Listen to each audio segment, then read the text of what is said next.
Are you ready for buy or sell the college football edition? Let's do it.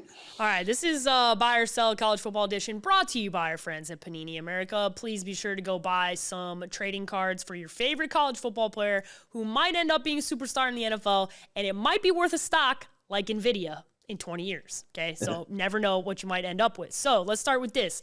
Lane Kiffin is soft launching, leaving Ole Miss. His Kiffin 26 merch, his comments on Ole Miss fans after the game.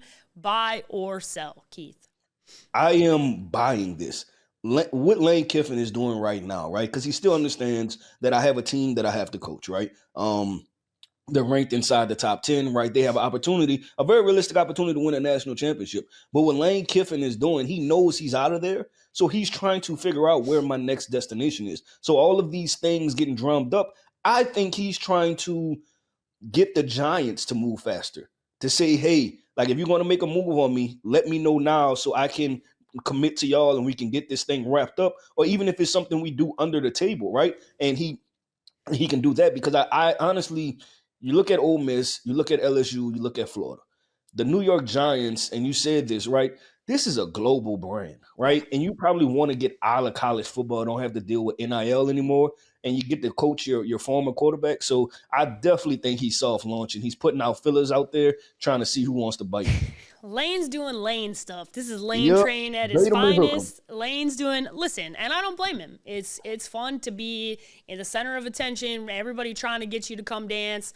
But I think he's definitely soft launching this. And I think he's launching this because I think eventually, I think if the Giants do end up making an offer, that's where he's going to go.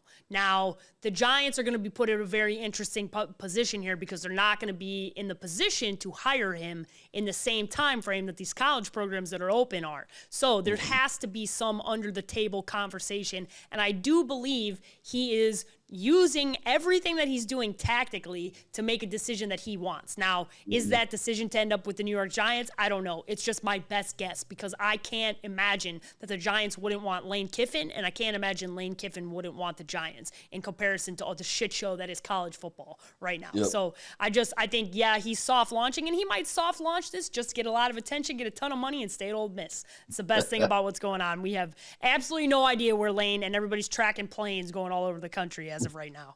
All right, the next one. Notre Dame being ranked over Miami is unfair. Buy or sell? I am selling this.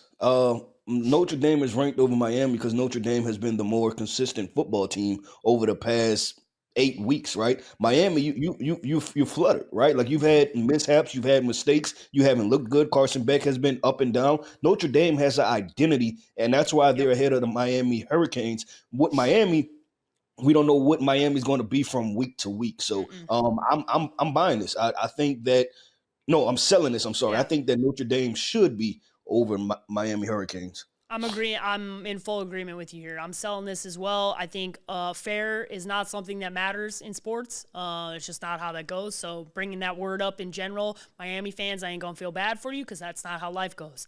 The eye test matters, and this has been by far and away the best version of the college football playoff rankings that we've gotten. It's been the most realistic. It's been the least criticized. Guys like Joel Klatt and other guys in college football who have lived to criticize the committee. They're finally not just using a set of analytics and parameters. They're using the eye test, how you win, how you beat, how you lost in crucial moments, who you're playing. There's a lot better situation here. And as much as I love to hate on Notre Dame, I love to hate Miami even more. That shout out to Nebraska, Miami from the 90s. All right, next up here. Shane Beamer should be fired after the collapse against Texas A&M. Buy or sell? Oh, man. I know, I hate this one. Should he? Yes. So I'm buying it. Do I want them to? No, because I really like Shane Beamer as a head coach. I like who he is. I like his approach. I like, his identity, right? Like he's brought a culture to South Carolina. Yeah. And part of the collapse, let's be honest with you, you have to blame all parties involved. To score 30 points in the first half and don't score 8 points in the second half, that's a problem. That's not just a head coaching problem. Yeah. That goes to everybody involved. But the look of it, right, him walking off in the first half, right, walking into the tunnel, him clapping, being excited, horrible look, right? Yeah. So I have to buy it. He probably should be fired. Do I want it to happen? No, because I think Shane Beamer is a really good head coach that understands football and players in the college football landscape, and I think he should be at South Carolina. Yeah, so I totally agree with you. The term here should be fired. I'm selling because the reality is he had a human moment. He was excited leaving at halftime because this has been a very difficult season for them. They've been below expectations for where they were hoping to be, and he was up big and had a human moment. He forgot who he was for 30 seconds. And I'm not going to judge somebody by the 32nd time. I'm going to judge him by the consistency, the behind the scenes, who he is as a person, the coaching tree that he comes from, his father, and South Carolina actually being a place that in the SEC people do not want to go and play, no matter the year that he's been there. And I think that matters a lot. They have consistently not been able to protect Lenore Sellers or Spencer Rattler, if you think about the year Spencer was there. So that's been their big problem. I don't think moving on from Shane Beamer is the answer, and I think you need to be really careful, South Carolina, because there are two teams in the SEC right now who don't know who the hell is going to coach their team. That should be scary to you. These guys, top coaches, are not growing on trees, and guys who want to coach in this current landscape in college football, there's even less of those. So I think you need to be real careful what you hope for.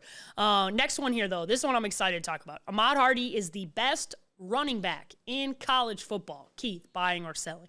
Buy. And I tell you this, every time I see this young man run the football, I am disappointed that he's not draft eligible this year, right? Because I want to grade him. I want to talk about him. I want to put him in the mock drafts. He would be a first rounder this year. So he is definitely the best running back in college football. He's productive as hell. And could be another reason why a team wants to pluck Eli Drinkwitz away from the Missouri Tigers, because it might comes with Ahmad Hardy. Makes a lot of sense. I love that you put him on the radar. We watched a couple of football games of his together, and he's a special football player. So unfortunately for this draft conversation, like you said, that's the only hiccup here, is that it sucks that you're not going to be talking about him coming into this draft, but he has been a special football player. And I like what you said, because I think that could lure a situation for maybe it can make people go, Might want to bring that running back to the state of Louisiana with himself to go coach football down at Louisiana at LSU. So last one here. USC has 2 first-round wide receivers in the 2026 NFL Draft. Buy or sell? I am actually going to sell this. And reason being is that the 2 wide receivers that we're going to discuss, right, is Bakai Lemon and Jacoby Lane. But I'll say this, Paige Dimakos, since I've been in this draft space, the draft community, right, the NFL draft analyst, this is probably the best wide receiver class, the deepest wide receiver class that I've come across. And I think it's going to be so hard to, when you start splitting hairs, right, with these wide receivers, that it's going to be tough to get both USC wide receivers in there, because there's so many dynamic playmakers at the wide receiver position. Yeah. So I'm going to say the same thing as you. I'm selling this, and I'm going to have a caveat. They're going to be, both of those guys are going to go in the first 2 days. They're going to go in the first 3 rounds. Yeah, I can see both going in the second round. Yep. Yeah. I don't see these guys both going in the first round, but I don't think either of these guys gets out of day 2. And that, when you talk about how special that is on a football team to have 2 guys that are that talented. That's why USC is having a lot of success this year. This has been one of the better versions of Lincoln Riley that we've seen at USC. This is a really good USC football team who can still compete to potentially be in a national championship conversation when we talk about how everything falls together with the college football playoff. So I'm selling it, but I have a caveat. Neither one of these guys, don't get in my mentions, USC football. Okay, definitely coming. Yeah, they're definitely going to come at me and tell me that every player is going in the first round. There's only 32 picks. Okay. Not everybody can go in the first round, but these are both very talented guys. Very talented guys.